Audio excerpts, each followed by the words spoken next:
Hey guys, thumbnail देख के आपको पता चल ही गया होगा कि हम किस टॉपिक के ऊपर बात करेंगे। जैसे कि रिसेंटली क्यू कार्ड्स रिलीज़ हुए हैं सितंबर से लेकर दिसंबर तक।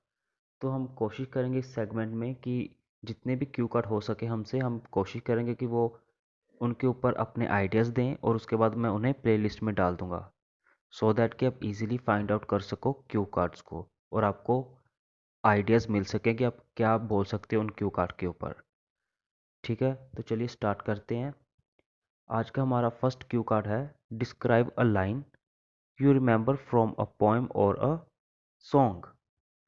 इसके क्वेश्चंस हैं, what is it, what poem is it from, और what song is it, how you know about it, how you feel about it. तो चलिए स्टार्ट करते हैं। Remembering childhood memories always bring a smile on one's face. I also remember a lot of from my childhood which I am going to disclose। कि बचपन की यादें जब भी हम सोचते हैं, यादों को याद करते हैं, तो हमेशा वो पर्सन के चेहरे पे एक स्माइल ले आती है। मुझे भी अपनी चाइल्डहुड की काफ़ी बातें याद हैं जो कि मैं डिस्क्लोज़ करूँगा, जो कि मैं बताऊँगा। I have listened many songs and poems during my teenage, but the line of song that strike in my mind from that time to till now is sung by one of the well-renowned person from Punjabi industry, Mr. Gurdas Maan। कि मैंने भी काफ़ी songs और poems सुनी है अपने teenage में, but जो मैं लाइन आज बताने जा रहा हूँ, या जो सॉन्ग की लाइन आपको मैं बताऊँगा, जिसने मेरे दिमाग पे इतना असर किया कि वो मुझे अब तक याद है। और ये जो सॉन्ग था, ये किसने गाया था? गुरदास मान ने। एंड द लाइन इज, लख परदेसी होइए, which means no matters in which country we live or stay, we should not forget our nation. कि इससे कोई मतलब नहीं है कि आप कहाँ पे रह रहे हो, कौन सी कंट्री में रह रहे हो, पर आपको अपनी कंट्री को नहीं भूलना चाहिए। चाहे आप फॉरेन में रह रहे हो या कहीं भी रह रहे हो, पर आपको अपनी कंट्री के बारे में नहीं भूलना चाहिए। नेक्स्ट है, I vividly remember that I was in fifth standard. कि मुझे अच्छे से याद है कि मैं फिफ्थ स्टैंडर्ड में था। And there was an annual function that held every year in our school, and that year the theme of function was on patriotism। कि मुझे अच्छे से याद है कि जब मैं फिफ्थ स्टैंडर्ड में था तो हमारे स्कूल में हर साल एनुअल फंक्शन होता था, और उस साल जो फंक्शन का थीम था वो था पैट्रियोटिज्म के ऊपर, देशभक्ति के ऊपर।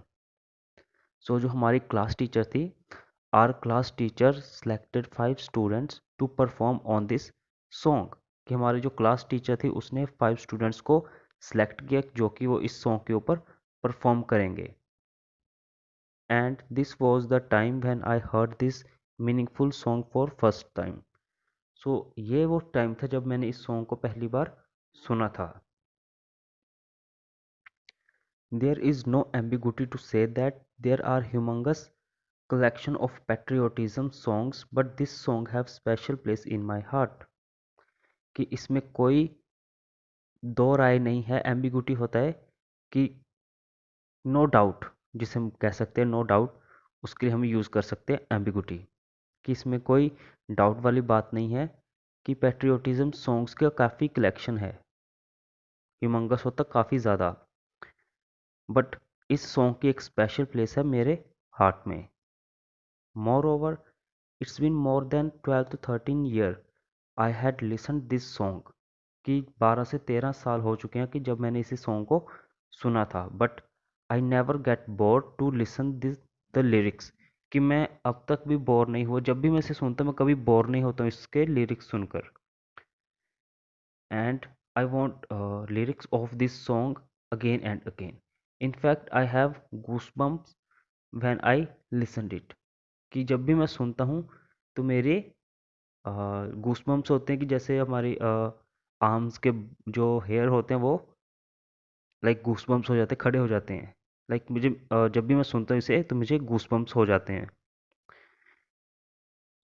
In addition to it, I have set this song as my caller tune and as well as my ringtone, कि इस सॉन्ग को मैंने अपनी कॉलर ट्यून और अपनी रिंगटोन यूज़ की है सेल फोन में।